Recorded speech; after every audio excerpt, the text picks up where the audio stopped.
the suspension of natural laws, I'd point out that there's probably not a serious theistic or Christian theologian which would define miracles as the suspension or violation of physical laws. Whatever Einstein may have said, the laws that we observe in nature are sort of like the grammar, the regular activities of the material objects that we see. They're formal descriptions, but they're not overarching laws that control in some way.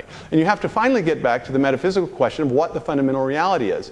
If theism is the answer to fundamental reality, if God is the ultimate reality, then the laws are simply a reflection of what the natural world does regularly. But just because, for instance, I drop a pin or throw a pin in the air and then catch it, right? Have I violated the law of gravity because I stopped it from dropping to the ground? Oh, come on. No, of course not. Why not? Why not? Why not? It's a serious question. Why? Because the laws of physics that we talk about are generalizations. They're sort of, if everything stays the same. They don't violate agent causation in the human case, and they certainly would not violate the freedom of the God who called the universe into existence to act freely in his universe. The image of God is a blind watchmaker that set things up and should most appropriately have left it to wind down on its own, is a deistic metaphor. The theistic metaphor would see God in the material universe as like a gardener who creates his garden and then chooses to tend it. Now, it's of course a separate question of whether we can detect this or whether God normally acts in the material world in some way that it's undetectable. But there's nothing incoherent or contradictory or unscientific about the basic theistic view, once you understand what it means to speak of a physical law. I have a sense that Christopher has a response. Well, if I may, it would take the form of a question, because, and I'll tell you why, because I know it's Ben and Michael's province to ask questions, and you can say that it's not mine if you wish, but you can. I think everybody here knows now, must have guessed roughly what I think about religion. But I don't know what you think about it. Okay, for example, I don't, and this happens to me all the time. I sometimes say to Christians, so you say you're a Baptist? Yes. So you believe in Calvin and predestination? I didn't say that. I thought you said you were a Baptist. No, not exactly. No. I want to know from you, do you believe that Jesus Christ was born of a virgin? Yes. Do you believe he was resurrected from the dead? Yes. Do you believe that the Prophet Muhammad took a night journey to Jerusalem on a horse? I don't know. You don't know? Right. You're open-minded on that. I just don't know. Do you think that, that a God made a covenant with just one people, the Jews, at Mount Sinai? I think he made a covenant with the Jews specifically, as it says in the text, to bless all the peoples of the earth. Yes. I rest my case. I rest my case. Right. I am an admitted Christian. I rest my case.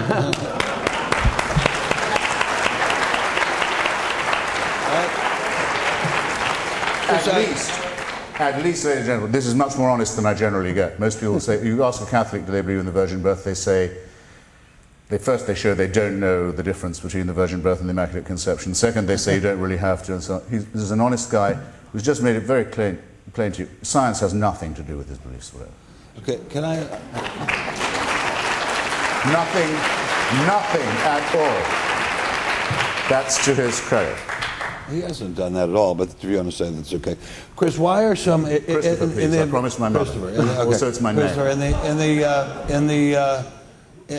If it's so incredibly clear to you that the religion is a hoax and a fraud, why are so many people in America deeply religious? Are they just stupider than you?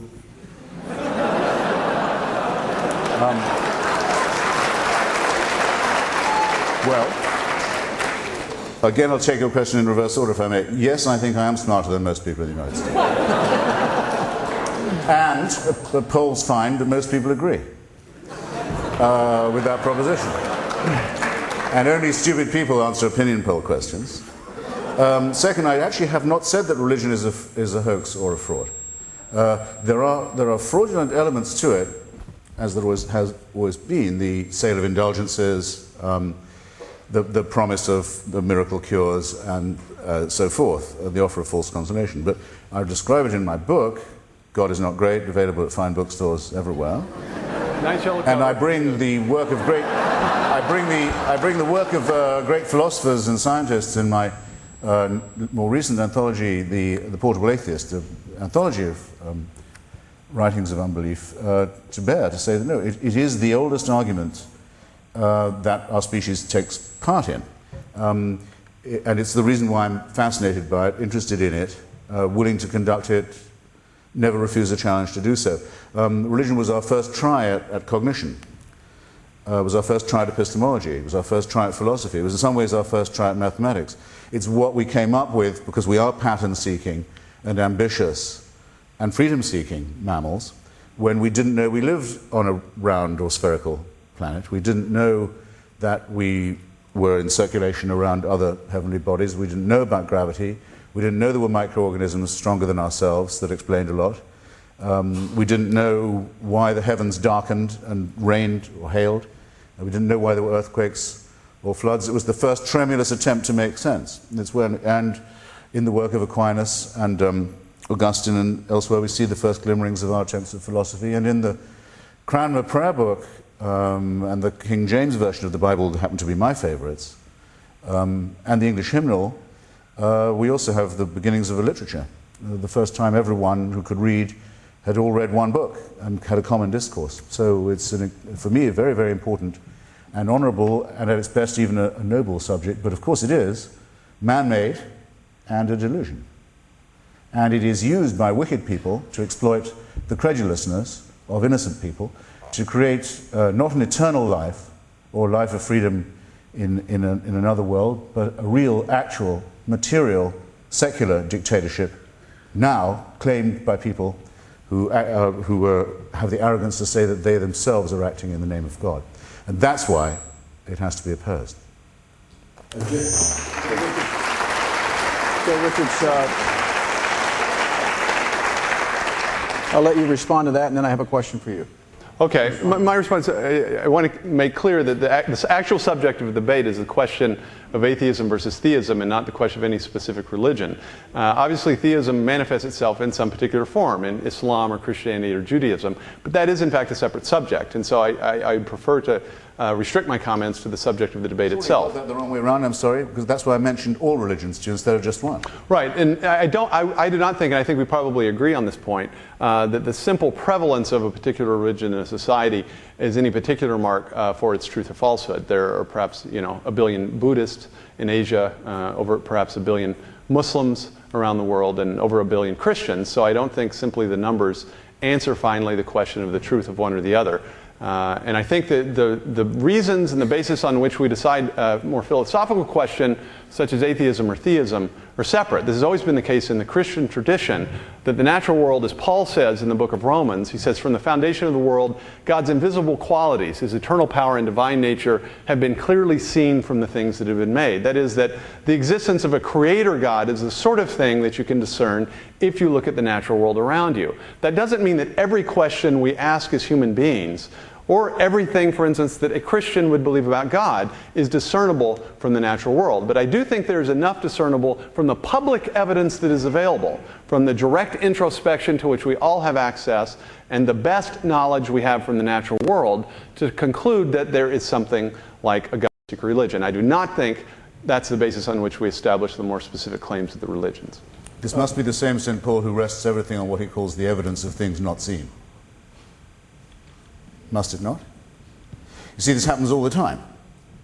When you talk with the religious or those who believe these books are more than man-made texts, St. Paul says the evidence of things not seen. It may be the most beautiful of his letters. It insists on that. Jesus says, "I come not to bring peace but a sword." Half the people you meet say they love Jesus because he preaches non-violence. In the Old Testament, there's no mention of hell. There's no punishment of the dead. You may die a horrible death of ethnic cleansing ordered by God, and massacre even of your children, and confiscation of all your possessions, mandated by God. But he's done with you when the grave closes over you. There's no punishment of the dead. Gentle Jesus, meek and mild, proposed by the New Testament types as a less forbidding figure than the Old Testament God, says, "Depart from me, if you don't agree, into everlasting fire." So the filthy concept of hell that's been used to terrorize children and lie to people by cynical priests and rabbis and imams for years, less so the rabbis, comes from Gentle Jesus, meek and mild. Which book are these people quoting from? Which bit of it? Why do they think it isn't man-made when it so self-evidently is? We don't have any supernatural authority, ladies and gentlemen, in literary criticism. We're left alone with our day, and the time is short, and history to the defeated may say, alas, but cannot help or pardon, and the reference upward to the supernatural authority is an abdication